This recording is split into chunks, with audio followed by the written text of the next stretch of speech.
The first time Sarah Mitchell saw the black and white border collie, he was limping through the parking lot of St. Agnes Medical Center in Tacoma, Washington, dragging his left hind leg behind him. It was October, and the Pacific Northwest rain fell in relentless sheets, turning the asphalt into a mirror that reflected the emergency room lights in fractured red and white. Sarah had just finished a 12-hour shift as an ER nurse. Her scrubs were stained with blood from a motorcycle accident victim, and her feet ached in a way that made every step feel like walking on broken glass. She was 34 years old, divorced for 2 years, and living alone in a studio apartment that smelled perpetually of the Thai restaurant downstairs.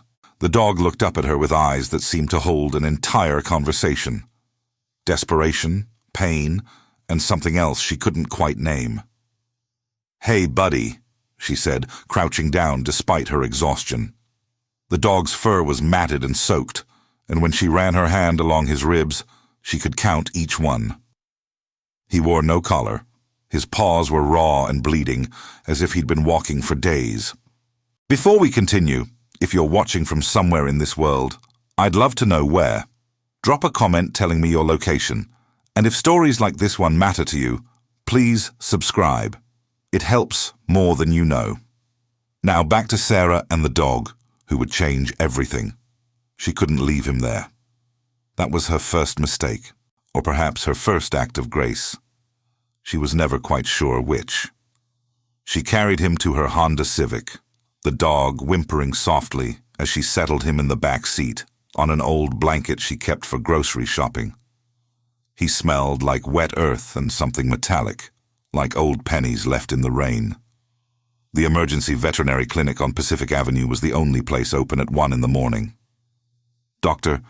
Raymond Chen, a soft-spoken man with wire-rimmed glasses and hands that moved with surgical precision, examined the dog while Sarah stood in the corner, arms crossed against the cold that had seeped into her bones. "Fractured femur," Dr. Chen said, studying the X-ray on the lightboard. "Old injury, maybe 2 weeks. It's healing wrong. He's also severely dehydrated and malnourished. No microchip." "You found him where?" "Hospital parking lot." Dr. Chen looked at her over his glasses. "You planning to keep him?" Sarah hadn't thought that far ahead. She lived in a building with a strict no-pets policy. She worked 60-hour weeks. She could barely take care of herself, let alone a damaged animal who needed surgery, physical therapy, and months of recovery. But when she looked at the dog, lying on the examination table, his tail attempting a weak wag, when her eyes met his, she heard herself say, "Yes." The surgery cost $2,300. Sarah charged it to the credit card she'd been trying to pay down for the past year, the one that carried the debt from her divorce lawyer and the new transmission her car had needed in July. Dr. Chen operated the following morning, inserting a metal plate and 6 screws to stabilize the femur. For 3 days, the dog stayed at the clinic, and for 3 days, Sarah visited before and after her shifts. She'd sit on the floor of the recovery kennel, reading aloud from the mystery novels she picked up at the Goodwill on South Tacoma Way. The dog would rest his head on her knee, and she'd feel the steady rhythm of his breathing, the warmth of his body seeping through her jeans. She named him Scout.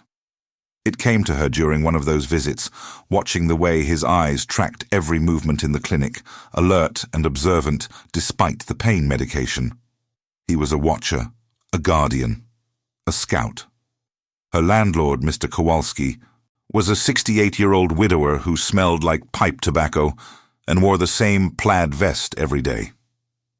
When Sarah knocked on his door on a Thursday evening, Scout waiting in the car, she prepared herself for rejection. "I found a dog," she said. "He was injured. He needs a place to recover." Mr. Kowalski studied her face for a long moment. "You asking permission or forgiveness?" "Permission, sir." He sighed, the sound rattling in his chest like loose change in a tin can. "My wife loved dogs. Had a border collie when we first got married. Smart as hell, that dog. Saved her from a house fire once. barked until the neighbors called the fire department. He paused, his eyes distant.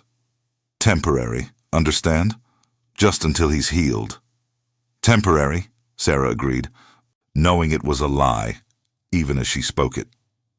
Scout adapted to the studio apartment with surprising ease. He couldn't manage the stairs for the first week, so Sarah carried him up and down 3 flights, her back screaming in protest. She bought him a bed from the pet store on 6th Avenue, a gray orthopedic thing that cost $80, but Scout preferred to sleep on the floor beside her bed, where he could rest his muzzle on her hand if she let it dangle over the edge. The physical therapy began 2 weeks after surgery. 3 times a day, Sarah would guide Scout through passive range of motion exercises, gently flexing and extending his injured leg, while he watched her with those unnervingly intelligent eyes. Dr. Chen had warned her that border collies were working dogs, bred for stamina and purpose, and that the inactivity might drive Scout mad with frustration. But Scout was patient in a way that seemed almost human. He endured the exercises without complaint. He learned to navigate the apartment on 3 legs, then gradually began putting weight on the 4th. By November, he could walk to the corner and back. By December, he could manage the full loop around Wright Park, his gait still slightly uneven, but improving every day. Sarah's co-workers at St. Agnes noticed the change in her. She smiled more. She stopped picking up extra shifts every weekend. During her lunch breaks, she showed them photos on her phone. Scout sitting in a patch of winter sunlight. Scout with his head tilted in that quizzical expression border collies were famous for. Scout asleep with one ear flopped inside out. "You should have seen her before," said Marcy, the charge nurse, to a new hire. "She was running herself into the ground. That dog saved her as much as she saved him." But Sarah didn't feel saved. She felt useful. She felt needed. And for someone who'd spent the past 2 years floating through a life that felt borrowed and temporary, that was enough. The first incident happened on a Tuesday in mid-December. Sarah woke at 3 in the morning to find Scout standing beside her bed, staring at her with an intensity that made her heart skip. He wasn't whining or barking. He was just watching, his body rigid, his tail low. "What's wrong, boy?" Scout turned and walked to the apartment door, then back to her bed, then to the door again. The pattern was clear. He wanted her to follow. Sarah pulled on her robe and slippers. The building was silent, the kind of deep quiet that only exists in the hours before dawn. She followed Scout down the hallway to Mr. Kowalski's apartment. The door was ajar. "Mr. Kowalski." No answer. Scout pushed through the gap with his nose, and Sarah followed, her hand reaching for her phone to call 911. She found the landlord on the bathroom floor. He was unconscious, his skin gray, his breathing shallow and labored. The prescription bottles on the counter told the story.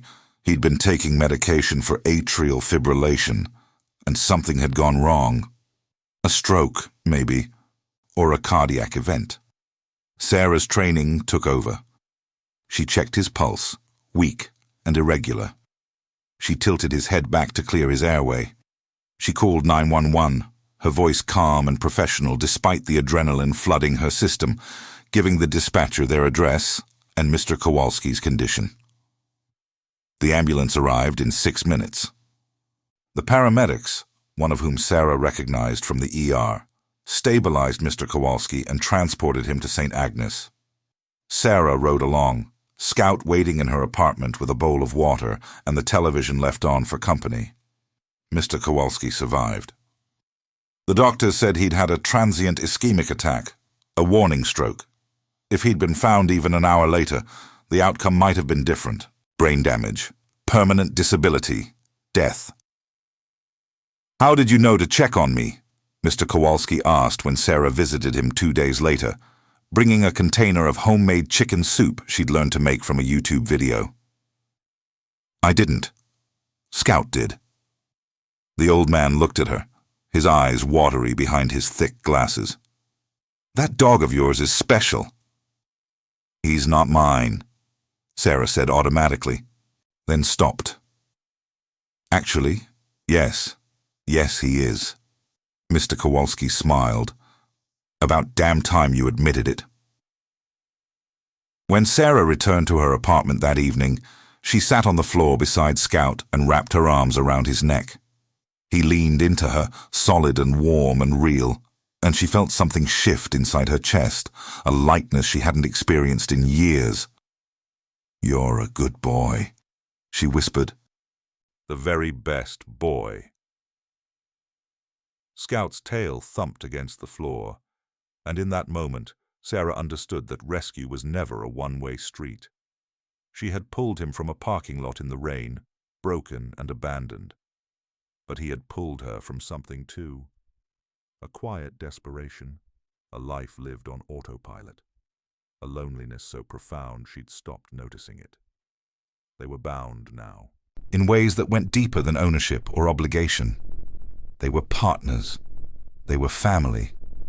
And neither of them knew, as they sat together in that small apartment while December rain drummed against the windows, that their story was just beginning, that the skills Scout possessed, the awareness, the intelligence, the uncanny ability to sense when something was wrong, would be tested again and again in ways that would challenge everything Sarah thought she understood about loyalty, sacrifice, and the bond between a human and a dog.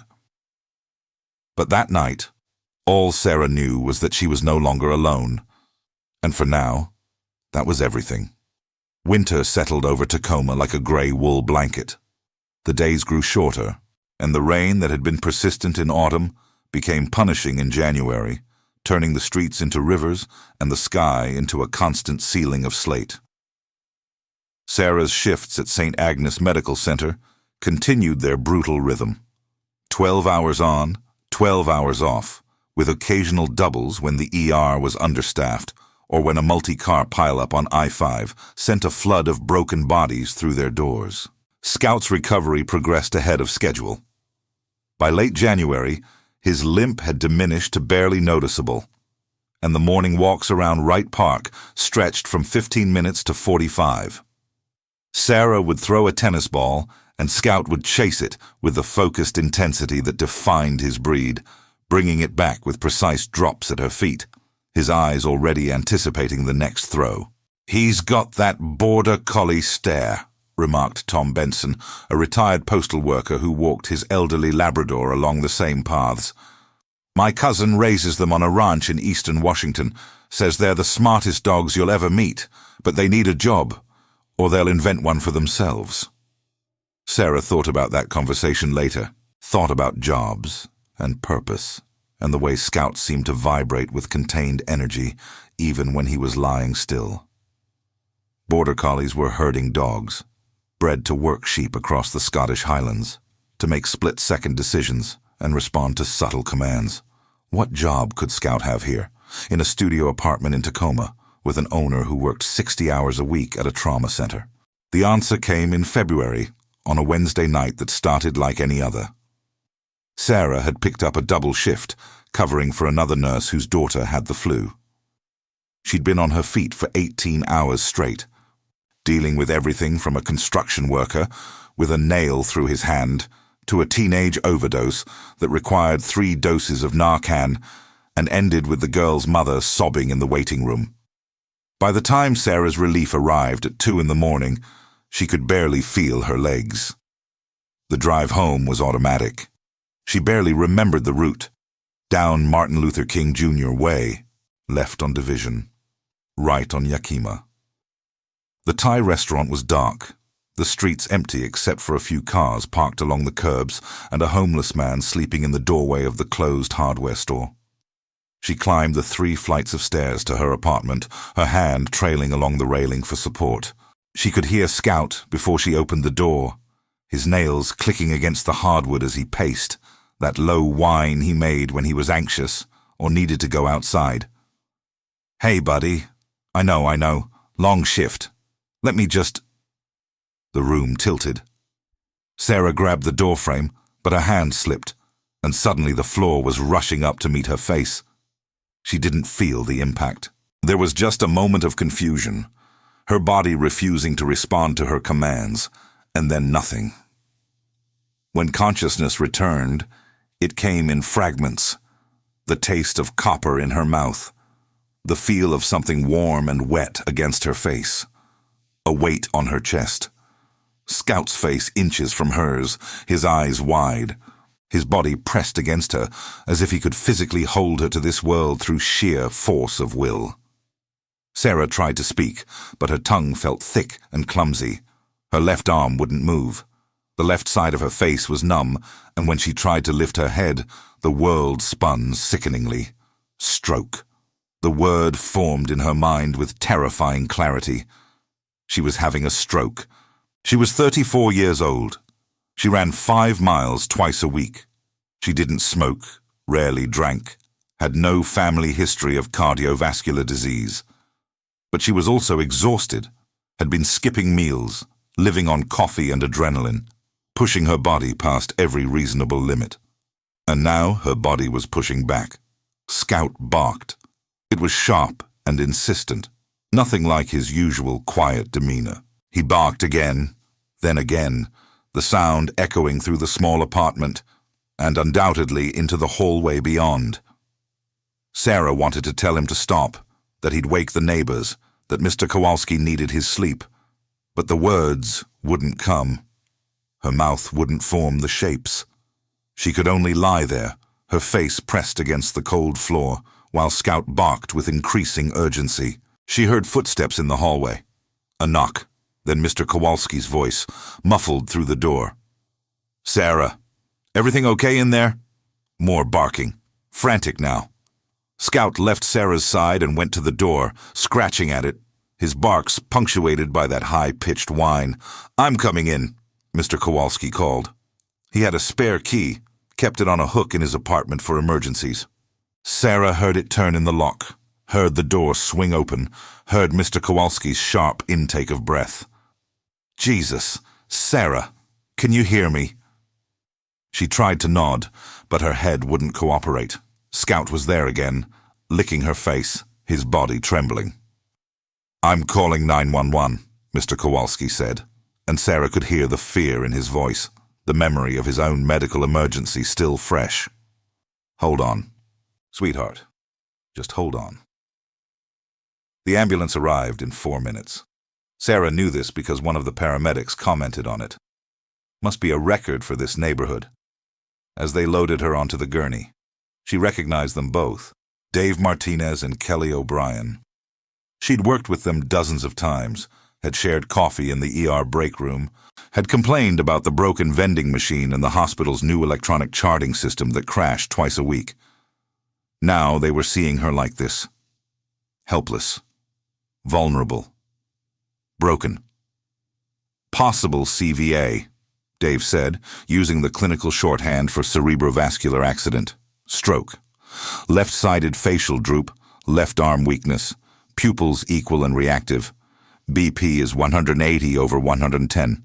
Scout tried to follow them into the ambulance. He pushed past Mr. Kowalski, his nails scrabbling against the wet pavement, his entire focus on Sarah. "Sorry, boy," Kelly said gently, blocking him. "You can't come with us." Sarah watched through the ambulance's open doors as Mr. Kowalski grabbed Scout's collar, holding him back. The dog's eyes never left her face. Even as the doors closed and the ambulance pulled away, siren wailing into the February night, Sarah could hear him barking. St. Agnes Medical Center was her workplace, her second home. But seeing it from a gurney, being wheeled through those familiar hallways, past the nurse's station, where she'd charted countless patients, into the CT scanner she'd escorted so many others to, it was surreal, nightmarish. Dr. Elena Rodriguez, the attending physician, was someone Sarah had worked with for 3 years. She did the neurological exam with efficient competence, checking Sarah's responses, her reflexes, her ability to follow commands. "Squeeze my hand. Good. Now the other one. Can you smile for me? Okay, stick out your tongue." The CT scan revealed a clot in Sarah's middle cerebral artery, an ischemic stroke, caused by a blockage cutting off blood flow to part of her brain. She was a candidate for TPA, the clot-busting drug that could reverse the damage if administered within the critical window. "You're lucky," Dr. Rodriguez said, though her expression was grim. "If your dog hadn't raised the alarm, if your landlord hadn't found you immediately, the outcome could have been very different." Lucky. Sarah didn't feel lucky. She felt terrified. She was a nurse. She knew the statistics. She knew about permanent disability, about cognitive deficits, about patients who survived strokes but never truly recovered their lives. The TPA infusion lasted an hour. Sarah lay in the ER bay, monitors beeping around her, IV lines running into both arms, while the drug worked to dissolve the clot. Gradually, she felt sensation returning to her left side. Her face regained movement. Her tongue obeyed her commands again. "How do you feel?" asked Marcy, who had been called in to cover Sarah's patients and had immediately gone to check on her colleague. "Like an idiot," Sarah managed, her words still slightly slurred but intelligible. "I should have known. The fatigue, the headaches. I kept ignoring the signs." "You're a nurse," Marcy said dryly. "We're all terrible at taking care of ourselves. It's practically in the job description." They admitted Sarah for observation. She spent 3 days in the hospital, undergoing test after test. An echocardiogram ruled out cardiac causes. A carotid ultrasound showed no significant blockages. Blood work revealed elevated cholesterol and markers of chronic stress. The neurologist, Dr. Patel, gave her a lecture about work-life balance that Sarah had delivered to patients 100 times but never applied to herself. "You're young," Dr. Patel said. "You'll likely make a full recovery. But you need to make changes, real changes. The stress you've been putting yourself under, the lack of sleep, the poor diet, your body is telling you something. Are you listening?" Sarah was listening. But more than that, she was thinking about Scout, about the way he'd known something was wrong, the way he'd refused to leave her side, the way he'd barked until help came. He'd saved Mr. Kowalski's life in December. Now he'd saved hers. Mr. Kowalski visited every day, bringing magazines and flowers and news from the building. On the second day, he brought Scout. It was technically against hospital policy, but one of the security guards owed Sarah a favor, and suddenly no one seemed to notice the black and white border collie walking calmly through the corridors on a leash. When Scout reached Sarah's room, he approached the bed slowly, as if afraid she might break. He rested his chin on the mattress, and Sarah ran her fingers through his fur, feeling the steady thump of his tail against the floor. "Thank you," she whispered. "Thank you, buddy." Scout's eyes held that same intense intelligence she'd seen the first night in the parking lot. But now there was something else, a recognition, a bond forged in crisis and sealed in survival. Sarah was discharged on a Friday afternoon with instructions to follow up with her primary care physician, to start cardiac rehab, to reduce her work hours, to eat better, sleep more, stress less. The standard post-stroke protocol. She rode home in Mr. Kowalski's ancient Buick, Scout sitting in the back seat with his head resting on her shoulder. The studio apartment felt different somehow. Smaller, but also safer. Scout followed her inside and immediately went to his bed, circling 3 times before lying down with a heavy sigh, as if he'd been carrying an invisible weight and could finally set it down. Sarah sat on her couch and cried. She cried for the fear, for the close call, for the realization of her own mortality. She cried for the life she'd been living, running herself ragged for a job that would replace her in a heartbeat, neglecting her health, her happiness, her future. She cried until she had no tears left, and then she felt Scout's warm weight settle beside her, his head in her lap, his presence solid and real and anchoring. "We're going to do better," she told him. "Both of us. We're going to figure out what matters and hold on to it." Scout's tail thumped once in agreement, and Sarah closed her eyes, feeling the exhaustion of the past 3 days catching up with her. She slept there on the couch, with Scout pressed against her side, his breathing matching hers in the quiet afternoon light. When she woke hours later, it was dark outside. The rain had returned, drumming against the windows in a steady rhythm. But inside, Sarah felt something she hadn't felt in years, a sense of purpose beyond the next shift, the next patient, the next crisis. She had been given a second chance. Scout had given her a second chance, and she was determined not to waste it. Spring came late to Tacoma that year. March brought more rain, and April was little better. But by early May, the clouds finally broke, and the city emerged into pale sunshine that turned the waters of Commencement Bay silver and coaxed the cherry blossoms along Pacific Avenue into extravagant bloom. Sarah returned to work in late March, but on reduced hours. Instead of 60-hour weeks, she negotiated for 3 12-hour shifts, giving her 4 days off. The pay cut stung, but she'd sold her car. The Honda had needed a new timing belt anyway, and started biking to the hospital when weather permitted. On rainy days, she took the bus, which added 40 minutes to her commute, but also gave her time to read the novels she'd been meaning to get to for years. Scout accompanied her on the bike rides. Sarah had bought a specialized dog trailer, a bright red contraption that attached to the back of her bicycle, and Scout would ride in it like a furry co-pilot, his head sticking out the mesh window, ears flapping in the wind. People stared. Some smiled. One man at a stoplight shouted, "Best thing I've seen all day," and Scout's tail had wagged so hard the entire trailer shook. The cardiovascular rehab program met 3 times a week in a gym in the basement of St. Agnes.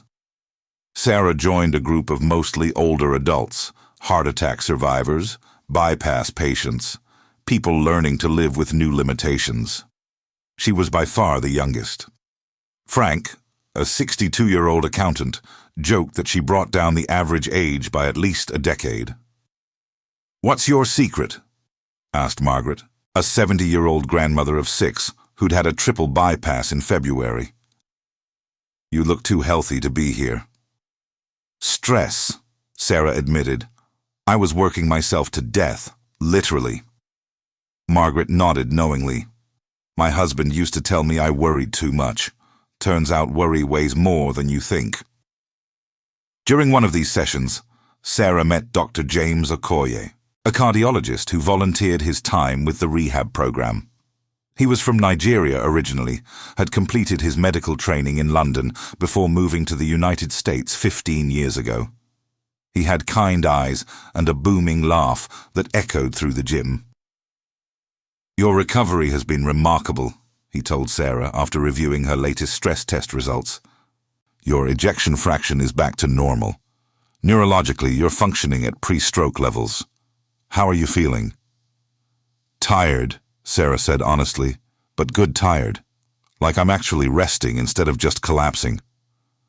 "And the dog? I heard he's the one who alerted your landlord." Sarah smiled. "Scout. I don't know how to describe it. He just knows.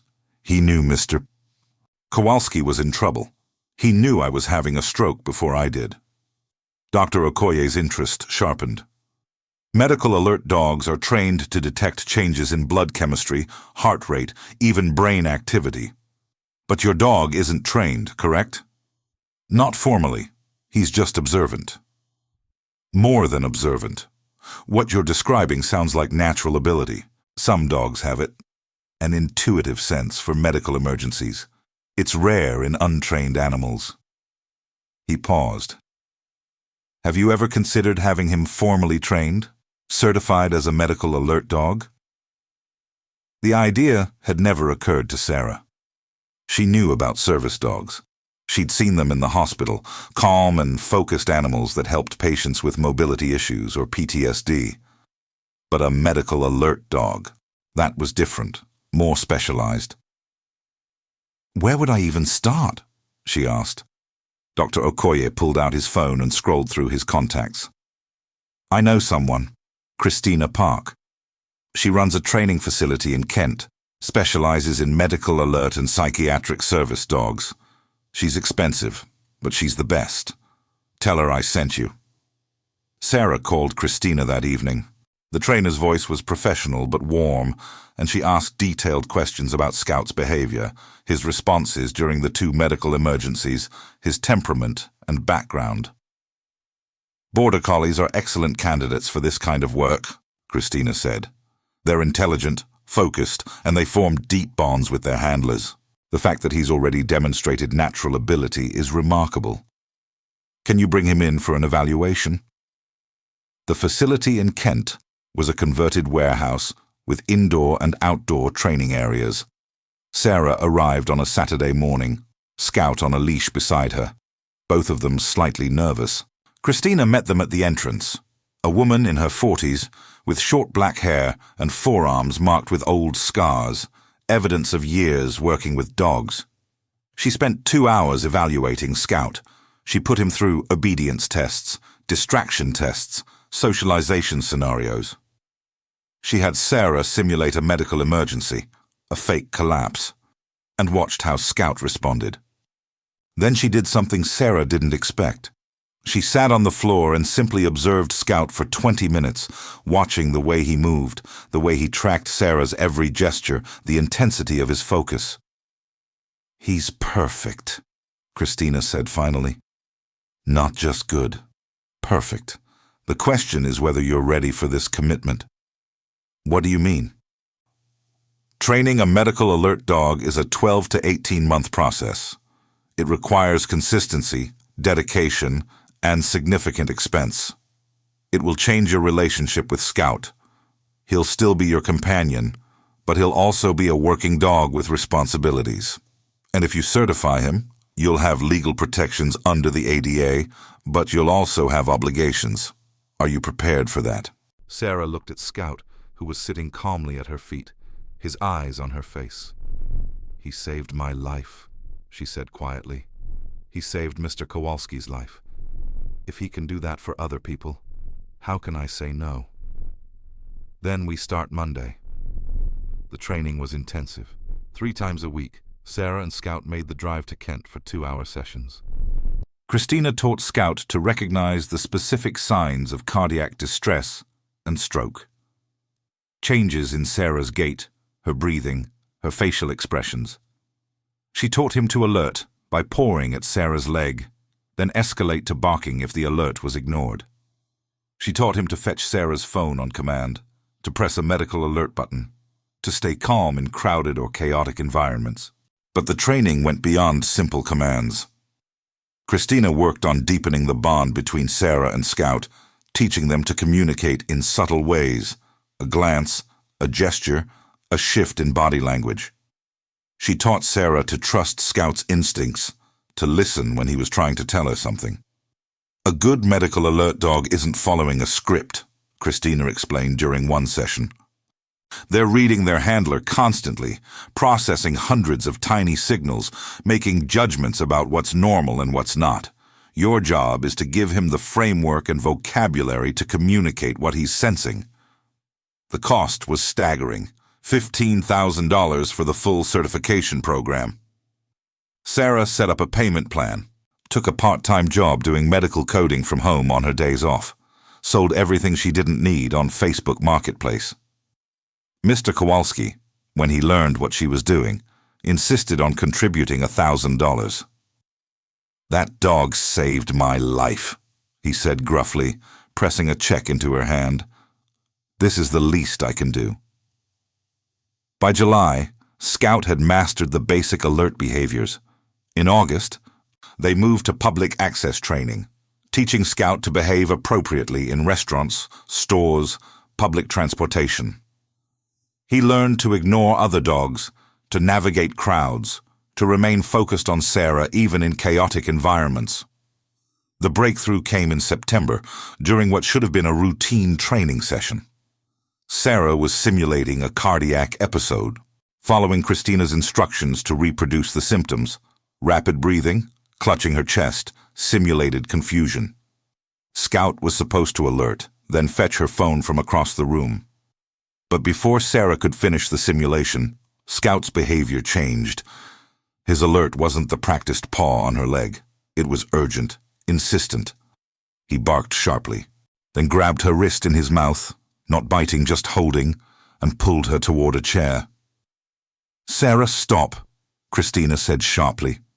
"That's not a simulation response." Sarah stopped, confused. "What do you mean?" "Sit down, now." Sarah sat. Christina was already pulling out her blood pressure cuff, strapping it around Sarah's arm. The reading made her swear softly. 180 over 115. Your heart rate is 145. Scout wasn't responding to a simulation. He was responding to an actual event. Sarah felt it then, the flutter in her chest, the shortness of breath that had nothing to do with her acted symptoms. She'd been so focused on the training that she hadn't noticed her body's warning signs. But Scout had. Christina called 911 for the second time in 7 months. Sarah found herself in an ambulance heading to St. Agnes. But this time, Scout was with her. Christina had pulled some strings, argued with the paramedics, and finally convinced them that the dog was medically necessary. Scout lay on the ambulance floor beside the gurney, his eyes never leaving Sarah's face, and she felt a calmness settle over her despite the fear. She wasn't alone. She would never be alone again. The ER doctors determined Sarah had experienced a cardiac arrhythmia. Her heart rhythm had become dangerously irregular, likely triggered by stress and inadequate medication management. They adjusted her prescriptions, monitored her overnight, and released her the next morning with stern instructions to follow up with her cardiologist. "Your dog knew before you did," Dr. Rodriguez observed, reviewing Sarah's chart. "That's remarkable and terrifying. How long were you symptomatic before he alerted?" "I don't know. Maybe minutes. I wasn't paying attention." That's the point of a medical alert dog. To pay attention when you can't. Dr. Rodriguez paused. "I'd like to document this case if you're willing. Natural medical alert ability in an untrained dog, followed by successful intervention. It could be valuable for the medical community." Sarah agreed. Over the following weeks, she met with researchers from the University of Washington who were studying the mechanisms behind medical alert dogs. They conducted tests, took DNA samples from Scout, studied his behavior patterns. One researcher theorized that Scout was detecting subtle changes in Sarah's scent, pheromones released during cardiac distress, chemical markers of blood pressure changes, hormones associated with stress. "Dogs experience the world primarily through scent," the researcher explained. "Their olfactory system is 40 times more sensitive than ours. What seems like intuition is actually sophisticated biochemical detection. Your dog is essentially reading your body chemistry in real time." By October, Scout passed his final certification test. Christina issued the official paperwork designating him as a cardiac alert service dog, legal under federal law, to accompany Sarah anywhere the public was allowed. They received a vest for Scout, black with red patches reading, "Medical Alert Dog, Do Not Distract," and an ID card with his photo and certification number. The night they received the certification, Sarah sat on the floor of her apartment with Scout's head in her lap, reading the paperwork through tears she didn't bother to wipe away. "You did it, buddy," she whispered. "We did it." Scout's tail thumped against the floor, and Sarah felt something shift inside her chest again. That same lightness she'd experienced after Scout saved Mr. Kowalski, but deeper now, stronger. They weren't just surviving anymore. They were building something, a partnership, a purpose, a future that extended beyond just the two of them. "Mr." Kowalski knocked on her door an hour later with a bottle of sparkling cider and 3 plastic cups. They toasted Scout's certification, and the old man's eyes were suspiciously bright. "My wife would have loved this," he said quietly. "She always said dogs knew things we couldn't see. I used to think she was being sentimental. Now I know better." Sarah raised her cup. "To the things we can't see, but choose to trust anyway." They drank, and Scout accepted the piece of chicken Mr. Kowalski had brought as his share of the celebration. And for that evening, in that small apartment in Tacoma, everything felt exactly as it should be. But outside, beyond the warmth of that moment, the world continued its endless turning, and neither Sarah nor Scout knew that the most difficult test of their partnership was still ahead, a situation that would require every skill they'd learned, every bond they'd forged, and a sacrifice neither of them could yet imagine.